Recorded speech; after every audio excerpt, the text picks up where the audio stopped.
139, 15 and 16 says, "My substance was not hid from thee when I was made in secret, and curiously wrought in the lowest parts of the earth. Thine eyes did see my substance, yet being unperfect, and in thy book all my members were written, which in continuance were fashioned, when as yet there was none of them."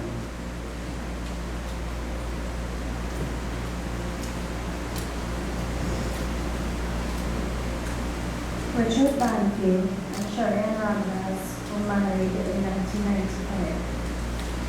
Soon they were blessed with a beautiful flower, baby girl Shannon, who was their joy and who was the beauty of the Lord. After the passage of 6 months, Shannon's grandparents, Maria and Clement, offered to care for Shannon.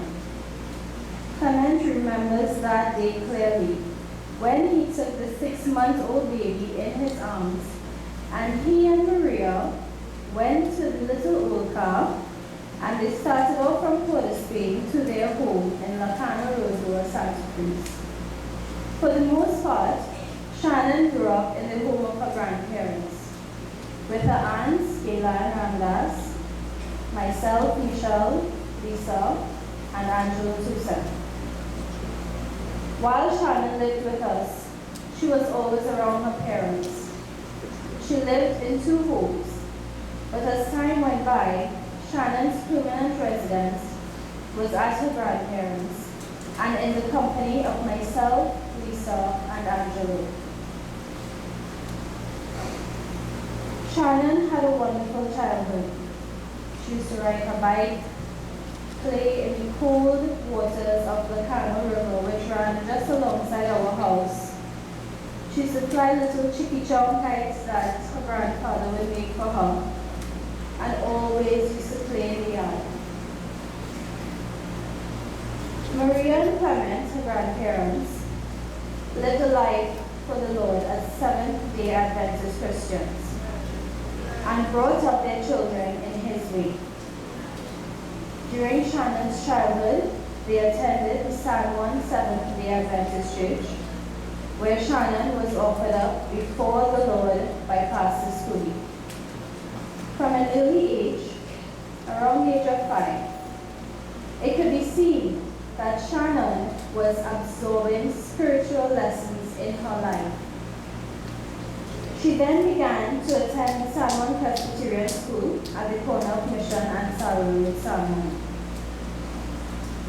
How do we know she was beginning to absorb spiritual lessons? I will tell you. One day, on returning home from school, and we're still talking around the age of 5 or 6, she came out on the front steps of the house, which overlooked the road, and she saw some children there.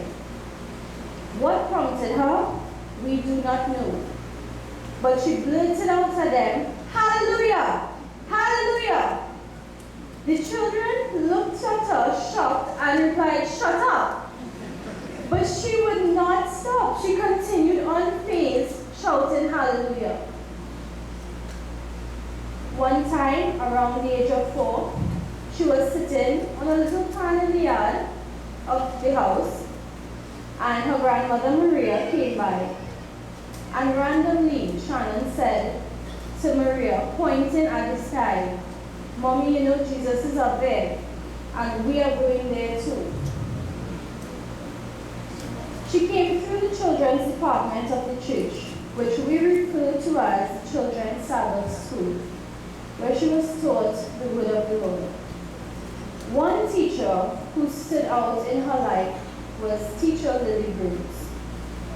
Lily was very strict with her children, I can attest to that, encouraging them to read and study the Bible lessons and memorize key Bible verses.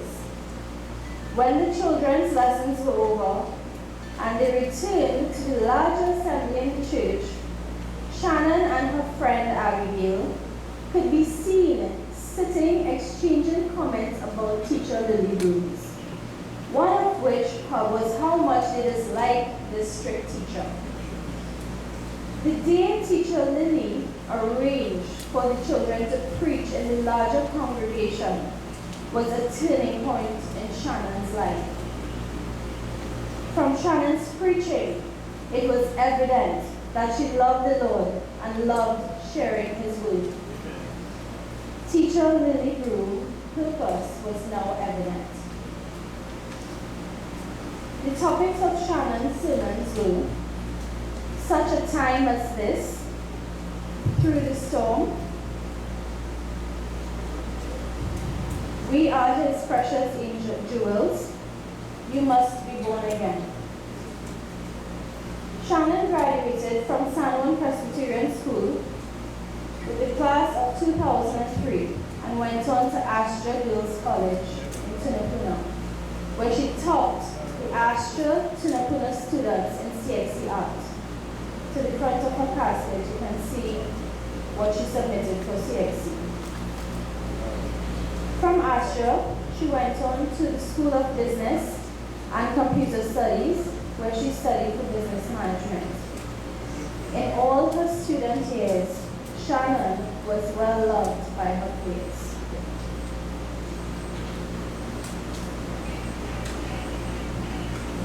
Shannon was the most helpful person at home to Maria in the house. She was the one at home. Her kindness and sympathetic disposition was exceptional. One time, Shannon and Gayla, her aunt, were at the bus route in San Juan. Not far from where they were standing, a young lady fainted. Shannon moved in to assist.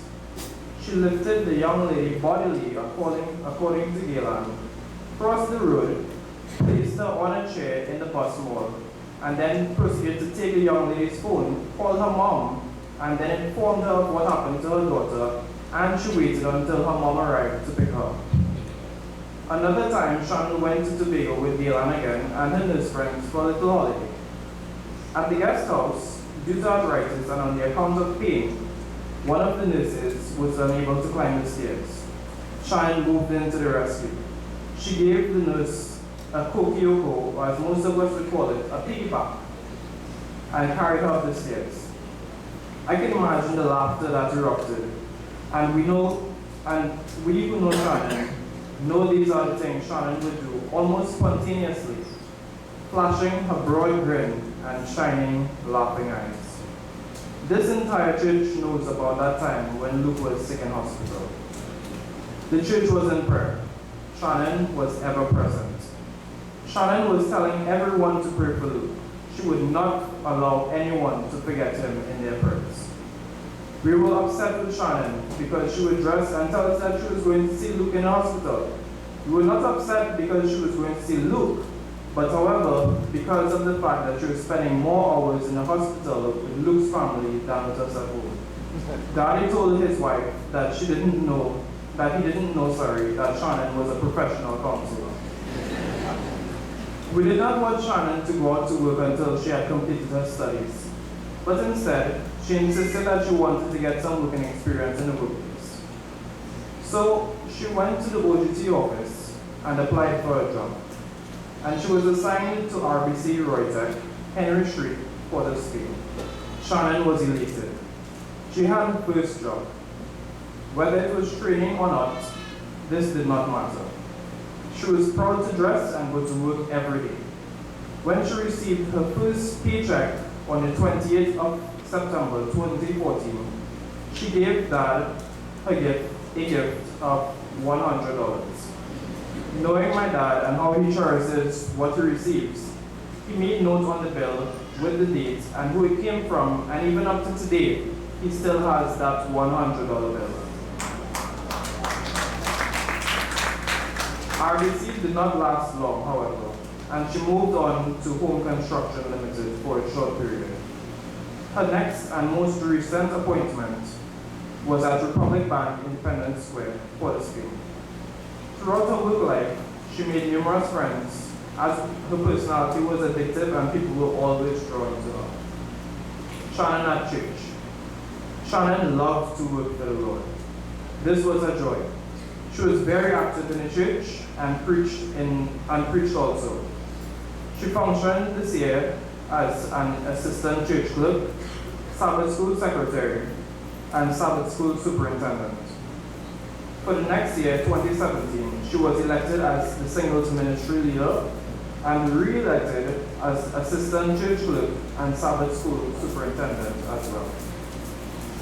Earlier this year, Shannon decided to live with her mom. Sharon would always express how much Shannon loved juice. And when asked why, she would say that she had to drink all the juice she can, because in heaven,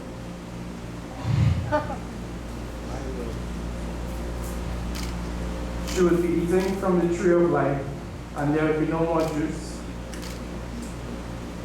She loved animals. She had a cat that she adored. She loved giraffes. And because of this, she applied to the zoo to be a volunteer. When she got the interview, after the interview, she asked the interviewees if she would be able to feed the giraffes. However, they told her no, and because of this, she declined to go there. Our parrot still calls her name every morning. Everything seemed to be fine in Cantara Santa Cruz with our Shannon until that fateful day, Monday, the 5th of December, 2016, when Shannon did not return home. Last Saturday, she attended her first Christmas dinner at the public bank and was looking forward to brighter days and a long career. However, God had different plans for his angel. Shannon was a model child, a person whom everyone can look up to, whether young or old. Her legacy will live on. If Shannon were here today with us, what would she say to us? I think she would have said, to all, both local and abroad, who could not have been here, and are yet with us, to all our visitors and well-wishers whom have come from far and wide, thank you all for your support and the tremendous outpouring of your love. We need to make this world a better place. The key is to have love for one another. My wish is to see each and every one of you in heaven with me. I have not died in vain, and you must continue to minister and spread the love of God to everyone as I have. Farewell. To the church family, it is sad to part, but you have prepared me for this. You taught me to trust in God. Remember, weeping may endure for the night, but joy cometh in the morning. I will see you soon.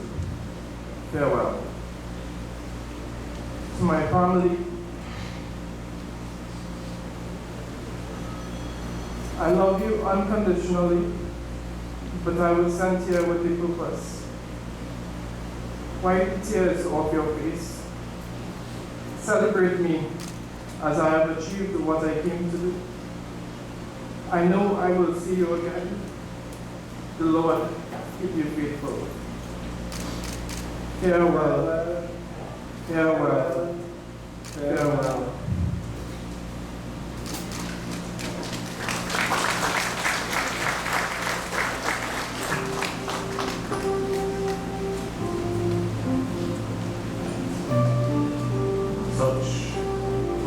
Full thoughts and love the words. What can we do other than one chapter or one chapter? Dry our tears. Carry on. Keep the things we fight. Christina Party to now sing with God's love.